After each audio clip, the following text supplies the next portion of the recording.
Le chef de l'État se prononce sur les questions brûlantes de l'actualité, la composition du nouveau bureau de la CEI, le cas Simone Gbagbo. Dans quelques instants, le point de la traditionnelle conférence de presse du chef de l'État avant de prendre congé hier de la capitale de l'Ifou. Après le meeting de clôture à Daoukro, le président Alassane Ouattara a animé sa traditionnelle conférence de presse pour faire le point de sa tournée. Au cours de cette rencontre avec la presse, le chef de l'État a donné sa position sur toutes les questions brûlantes de l'actualité. La synthèse de cette conférence avec Viviane Aimé.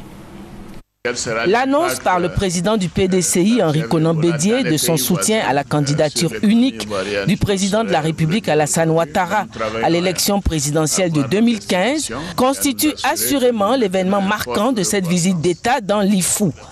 Mais le président du PDCI, en affirmant son soutien, a émis une condition, à savoir qu'il y ait une alternance au pouvoir en 2020. Face à la presse, le président de la République a donné des gages de son respect de cette condition. Le PCI a déjà pris position. Je me réjouis de cette décision prise déjà il y a quelques mois. Le PDCI, aujourd'hui, par la voix du président Henri Konan Bédié, et qui se propose de réunir d'ailleurs une convention. Et je n'ai aucun doute que le MFA et l'UPC se joindront à cette décision pour que donc, je sois effectivement le candidat donc, du RHDP pour l'élection présidentielle de 2015. Il est clair qu'il faut l'alternance puisque moi je ne serai plus candidat en 2020. Donc ce sera un parti unifié. L'alternance veut dire qu'il faut que ce soit une autre personne. Et ça, je respecterai bien sûr donc, la Constitution. Et par conséquent, il n'y aura pas de PDCI, de RDR ou de PCI. À partir du moment où il y a un parti unifié, il y aura naturellement une alternance à cette occasion avec quelqu'un qui prendra ma place à cette période-là.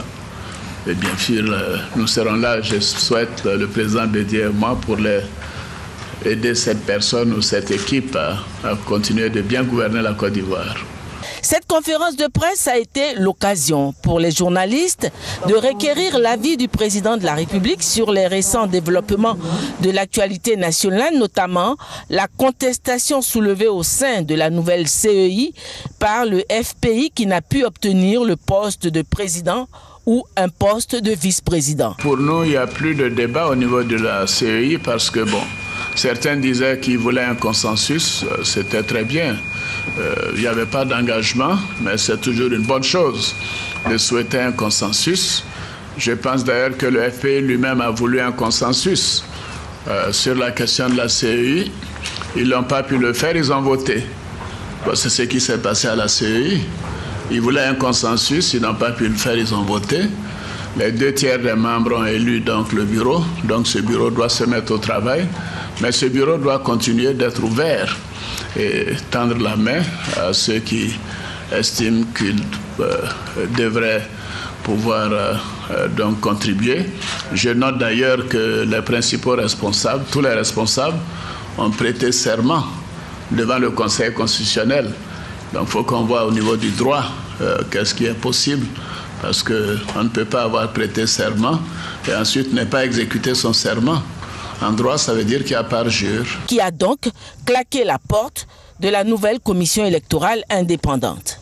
La question a été posée au président de la République face à l'insistance de la Cour pénale internationale qui réclame son transfèrement. Simone Gbagbo, l'ancienne première dame, sera-t-elle transférée à La Haye? Simone Gbagbo, en fait, nous avons indiqué à la CPI que nous sommes en mesure de la juger et les interrogatoires sont en cours et le processus se déroule normalement et il n'y a pas de raison que nous ne puissions pas la juger en Côte d'Ivoire. Lutte contre Ebola, que devient la directive donnée par le gouvernement qui est de ne pas se serrer les mains? Le président de la République n'a-t-il pas omis cette directive tout au long de sa visite dans l'Ifou?